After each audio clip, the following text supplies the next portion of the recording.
ഞാൻ കൂടാരങ്ങൾക്കിടയിലൂടെ നടന്നു. ഇത്തരം ഗോത്ര വീടുകളിലൊന്ന് ഇന്ന് രാത്രി എനിക്ക് താമസിക്കാനുള്ളതാണ്. 8,000 ഇന്ത്യൻ രൂപ വരും ഈ ഒരു കൂടാരത്തിന്റെ ഒരു രാത്രിയുടെ വാടക. ഇത്തരം കൂടാരങ്ങളുള്ള മറ്റേതാനും ക്യാമ്പുകൾ കൂടി ഈ പരിസരത്തുണ്ട്. അതെല്ലാം ടൂറിസ്റ്റുകൾക്ക് വേണ്ടി പണിതിരിക്കുന്നതാണ്. അവിടെയും ടൂറിസ്റ്റുകൾ എത്താറുണ്ട്. തഴപ്പായ കൊണ്ടാണ് ഇതും മേഞ്ഞിരിക്കുന്നത്.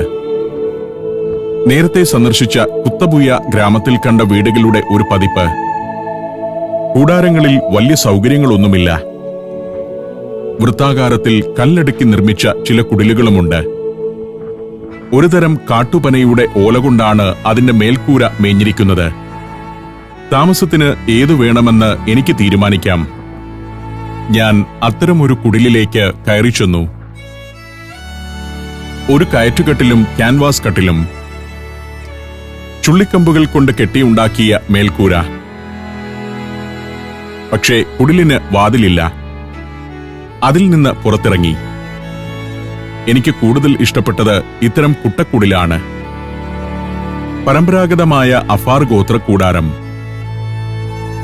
ജിബൂട്ടിയിൽ മാത്രമല്ല, എത്യോപ്യയിലും എറിത്രിയയിലുമെല്ലാം ഇത്തരം വീടുകളുണ്ട്. കല്ലുപടുത്തുണ്ടാക്കിയ ഇത്തരം കുടിലുകളിലും ഗോത്രവിഭാഗക്കാർ വസിക്കാറുണ്ട്.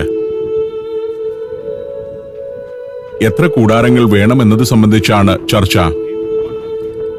ഒടുവിൽ 3 കൂടാരങ്ങൾ എന്ന് തീരുമാനമായി. സുരേഷിനും 2 സുഹൃത്തുക്കൾക്കും കൂടി ഒരു കോട്ടേജ് മതി.